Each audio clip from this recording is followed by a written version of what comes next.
Every day there's a new challenge to face. So meet Trimble, the technology company that connects your physical and digital worlds, allowing you to make decisions and take intelligent action to get the hard work done. And the best part, you can do it all faster than you've ever thought possible. Check them out at Trimble.com. You ready to turn data points into decision points or turn deadlines into finish lines? How about turning possibilities into profits? Then turn to Trimble. The market's uncertain, revenue's tight, and hiring on hold. That's why results-driven companies are using Upwork to keep work moving. Go to Upwork.com today and start hiring proven freelance talent fast. No bulky overhead.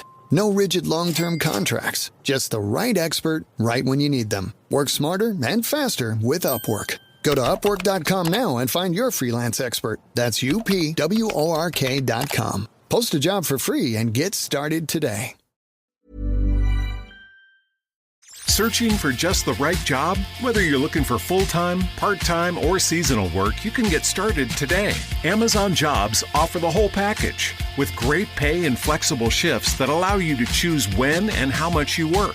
Find a warehouse close to home and discover the role that works for you. To get your application started for an hourly job, go to Amazon.com/apply. That's Amazon.com/apply. Amazon is proud to be an equal opportunity employer.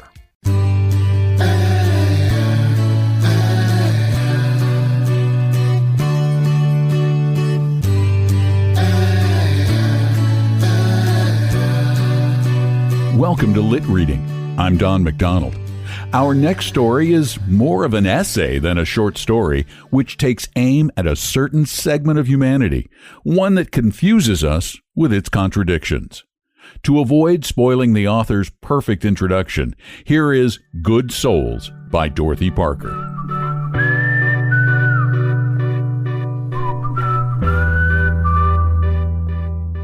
All about us, even living in our families, there exists a race of curious creatures.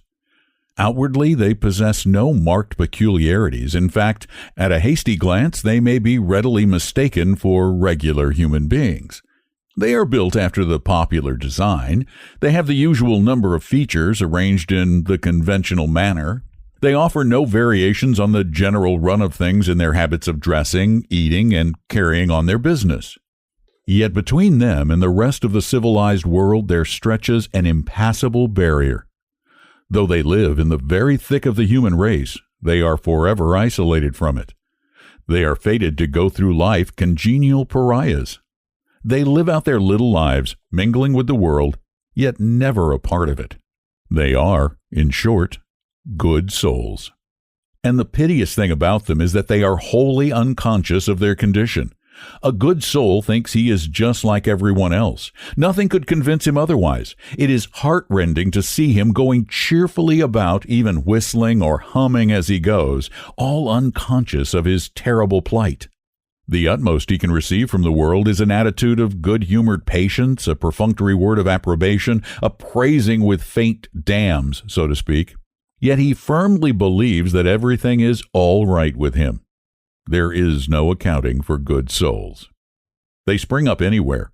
They will suddenly appear in families which, for generations, have had no slightest stigma attached to them. Possibly they are throwbacks.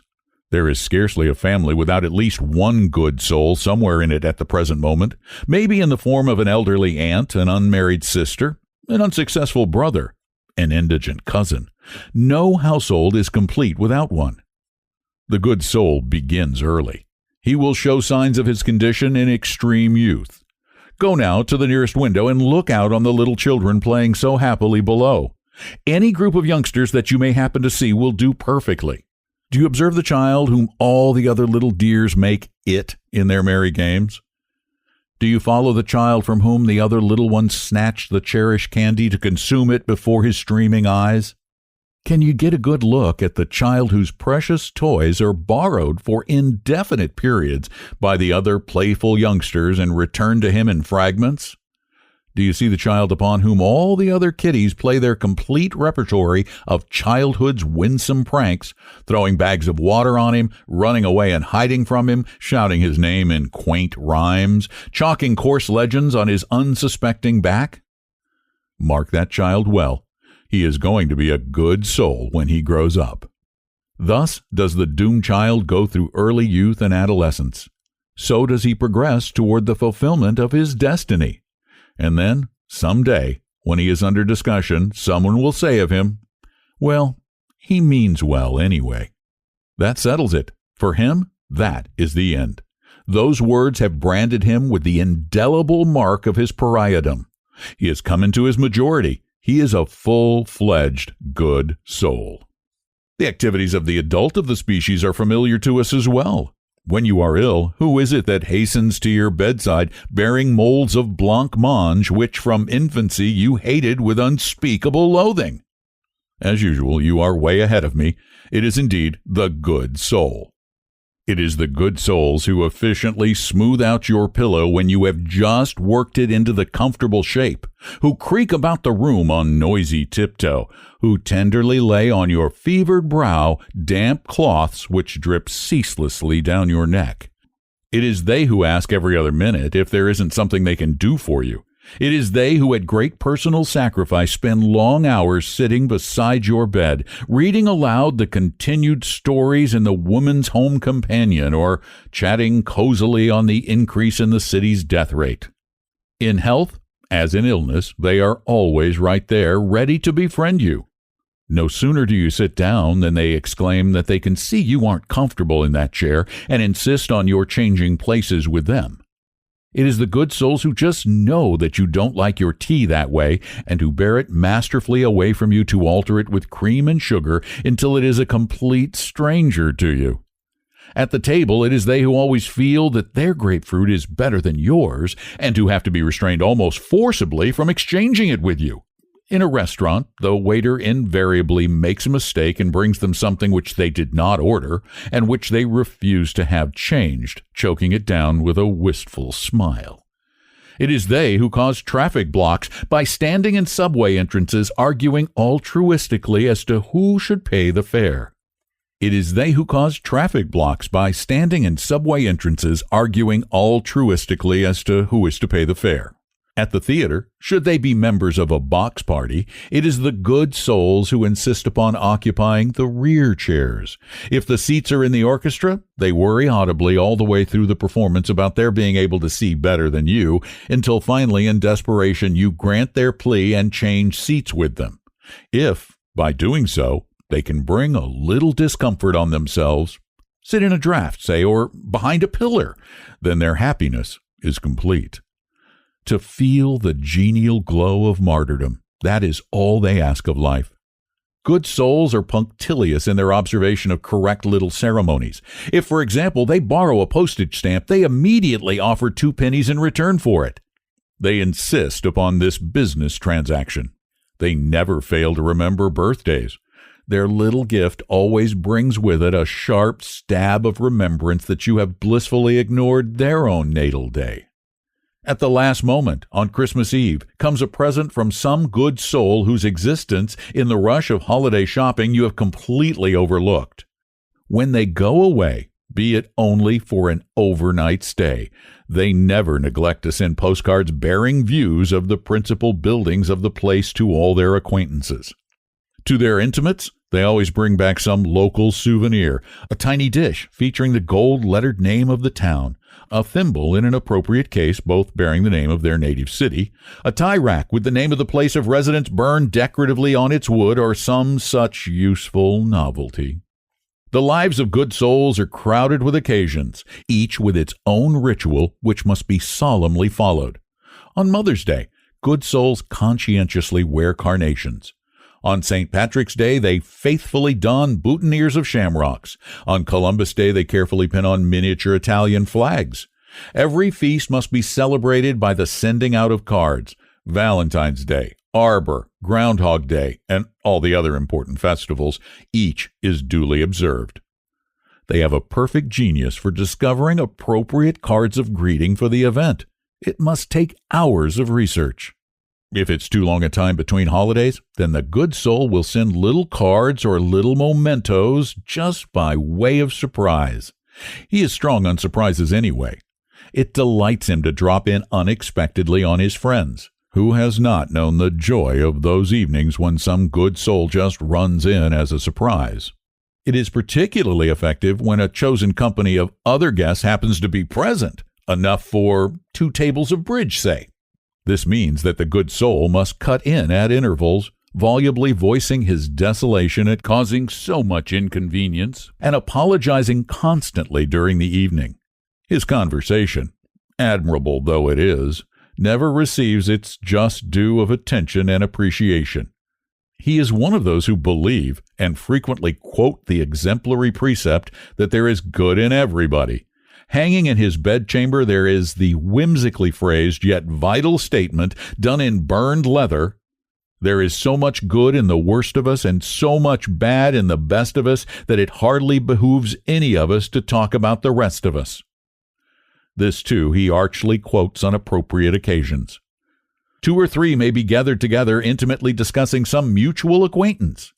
It is just getting really absorbing when comes the good soul to utter his dutiful, "We mustn't judge harshly after all. We must always remember that many times our own actions may be misconstrued."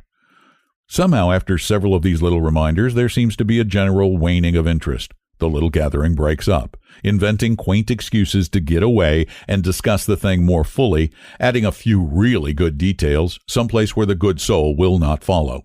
While the good soul, pitifully ignorant of their evil purpose, glows with the warmth of conscious virtue and settles himself to read the Contributors Club in Atlantic Monthly with a sense of duty well done. Yet it must not be thought that their virtue lifts good souls above the enjoyment of popular pastimes. Indeed, it does not. They are enthusiasts on the subject of good, wholesome fun. They have a time-honored formula of fun-making, which must be faithfully followed. Certain words or phrases must be whimsically distorted every time they are used. "Over the river," they dutifully say whenever they take their leave. "Don't you cast any asparagus on me," they warn archly, and they never fail to speak of 3 times in concussion. According to their ritual, these screaming phases must be repeated several times for the most telling effect, and are invariably followed by hearty laughter from the speaker, to whom they seem eternally new. Perhaps the most congenial role of the good soul is that of advice giver. He loves to take people aside and have serious little personal talks, all for their own good. He thinks it only right to point out faults and bad habits which are perhaps unconsciously growing on them. He goes home and laboriously writes long, intricate letters, invariably beginning, "Although you may feel that this is no affair of mine, I think you really ought to know," and so on indefinitely. The good souls will doubtless gain their reward in heaven. On this earth, certainly, theirs is what is technically known as a rough deal. The most hideous outrages are perpetrated on them. "Oh, he won't mind," people say. "He's a good soul." And then they proceed to heap the rankest impositions upon him. When good souls give a party, people who have accepted weeks in advance call up at the last second and refuse without the shadow of an excuse save that of a subsequent engagement. Other people are invited to all sorts of entertaining affairs. The good soul, unasked, waves them a cheery goodbye and hopes wistfully that they will have a good time. His is the uncomfortable seat in the motor. He is the one who rides backwards in the train. He is the one who is always chosen to solicit subscriptions and make up deficits. People borrow his money, steal his servants, lose his golf balls, use him as a sort of errand boy, leave him flat whenever something more attractive offers, and carry it all off with their cheerful slogan, "Oh, he won't mind. He's a good soul." And that's just it. Good souls never do mind. After each fresh atrocity, they are more cheerful, forgiving and virtuous, if possible, than they were before. There is simply no keeping them down. Back they come with their little gifts and their little words of advice and their little endeavors to be of service, always anxious for more. Yes, there can be no doubt about it. Their reward will come to them in the next world. Would that they were even now enjoying it.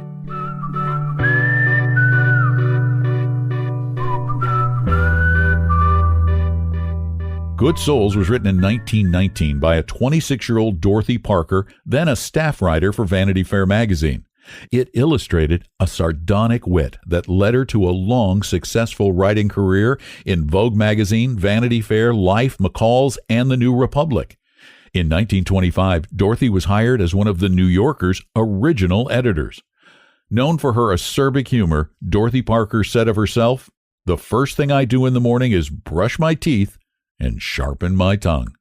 Thanks for listening to Lit Reading. I really appreciate it. If you like what you hear, please subscribe to the podcast on Apple Podcasts or your favorite podcast service. And of course, tell other people about Lit Reading and all of these incredible short stories.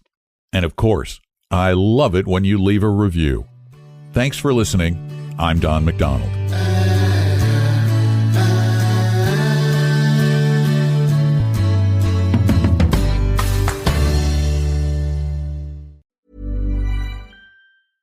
Trimble knows that in the industries we all depend on, where speed counts, every turn matters. Trimble is the technology company that connects your physical and digital worlds, so you can see what's coming, take intelligent action, and get hard work done faster than you ever thought possible. Check them out at Trimble.com.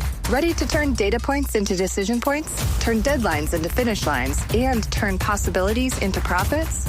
Then turn to Trimble. Trimble. Confidence at every turn. Only Boost Mobile. Boost Mobile We'll give you a free year of service. Free year? When you buy a new 5G phone. New 5G phone? Enough. But I'm your hype man. When you purchase an eligible device, you get $25 off every month for 12 months with credits totaling 1 year of free service. Taxes extra for the device and service plan. Online only. Hi, this is Paige DeSorbo, and today I want to talk to you about Boost Mobile. So you're thinking about upgrading to the amazing new iPhone 17 Pro, the most powerful iPhone yet with 8 times optical zoom, but are you also thinking about the traffic on your way to the store or transferring all your data? Well, good news. When you order a new iPhone online with Boost Mobile, they'll send an expert to your home or work to deliver your brand new iPhone 17 Pro and get you all set up on Boost Mobile within minutes. No hassle. Visit boostmobile.com to get started. Delivery available for select devices purchased at boostmobile.com. Terms apply.